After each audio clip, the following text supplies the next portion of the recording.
This is Rogers TV, London.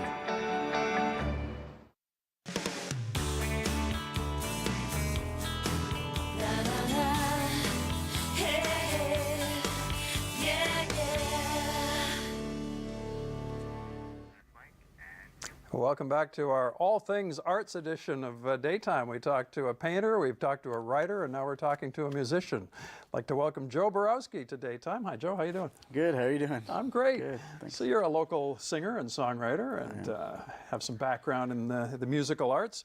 Tell me a little bit about your work. This specifically is the newest release, but That's right. How long have you been at it?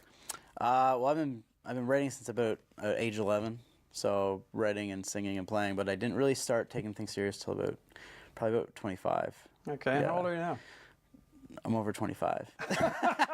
Yeah, you look like an old timer. You're just a wise old man. I get that question a lot about my age. I think the biggest reason I don't I'd love to get answer that it- question. Yeah, Anyway. I think the biggest reason I don't answer it too is because I started late. Yeah. Like I did, like 25 to start kind of pushing things, but Yeah. I'm still pretty young. But it's Well, it was interesting. We did a little This Day in History last week when the Beatles arrived in New York at Kennedy Airport in 1964, and they were 20, 21, and Wow. 22. Yeah. And it's just hard to believe at that age. And so many musicians are really hitting their They musical start that stride early. in their early 20s. But you said you were writing music when you were 11. yeah. So what kind of stuff would an 11-year-old be writing? Well, yeah, I was a serious kid. You know, I still am a serious kid. Yeah. The newest work I wrote, it's a lot of more serious work. I have 2 albums out. Last year, 2 years ago, I released a song called Soul Vision, and then this one, it's called Theories.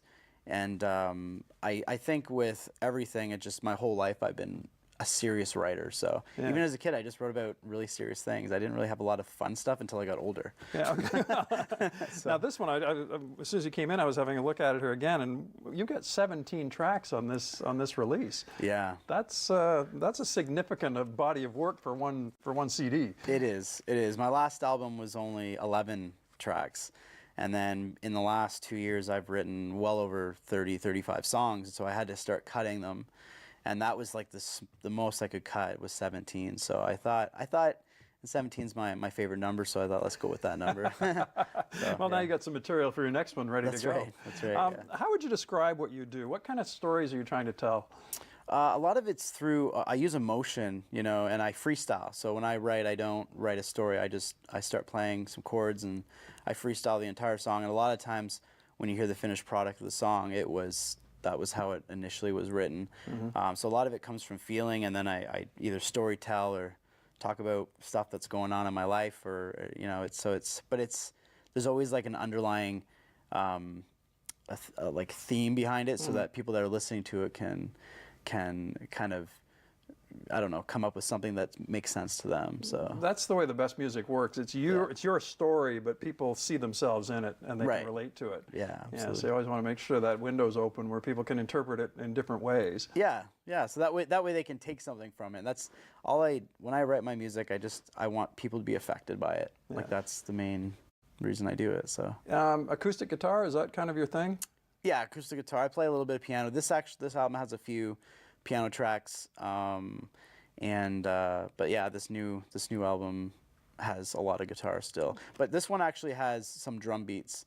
The last album was almost all acoustic. This one has some drums and stuff in it too. So Did you enlist other musicians to help, or is this all Joe Borowsky? no, everything was me on this. I looked at that option, and it just seemed it was taking too long.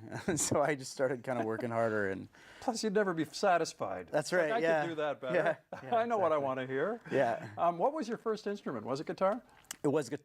or piano? It was guitar. I went to an art school as a kid. I went to Pearson School for the Arts Yeah. here in London, and they taught us some piano there. It was like basic piano and stuff. And then I kind of lost that over the years because I started playing guitar.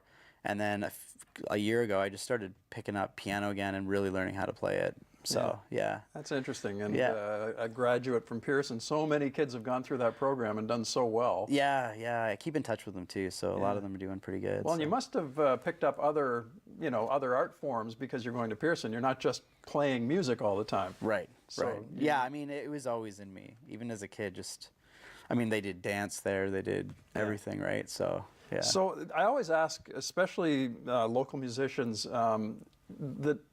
the business side of what you're doing. Like recording for you is probably fairly not simple, but that's what you know how to do.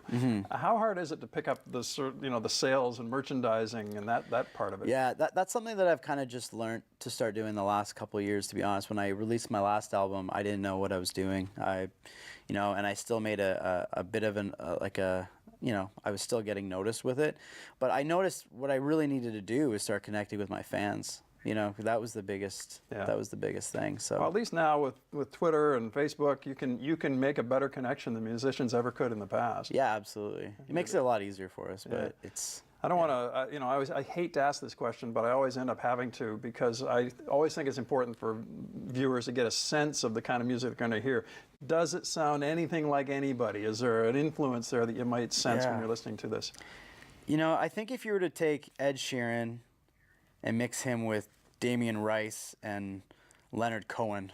Okay, those are a couple of heavy. I think if you mixed all that together, maybe with a little piece of country in there. I've been influenced by every genre. I mean, including rap, even. Like everything I grew up listening to. So it's very different. So well, it's exciting. People can actually hear this because you're doing a pre-release show on the 18th of February at the London Music Hall. The Music Hall, yeah, and I have it's the Jack Richardson, it's called the Rosewood Room. So I have Carly Thomas, which is a great local artist as well. She's opening for me, and then and doors are at 8.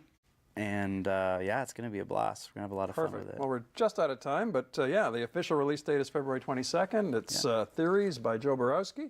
And thanks for coming in on Daytime today. Great. Thanks for having me. Thanks. Okay.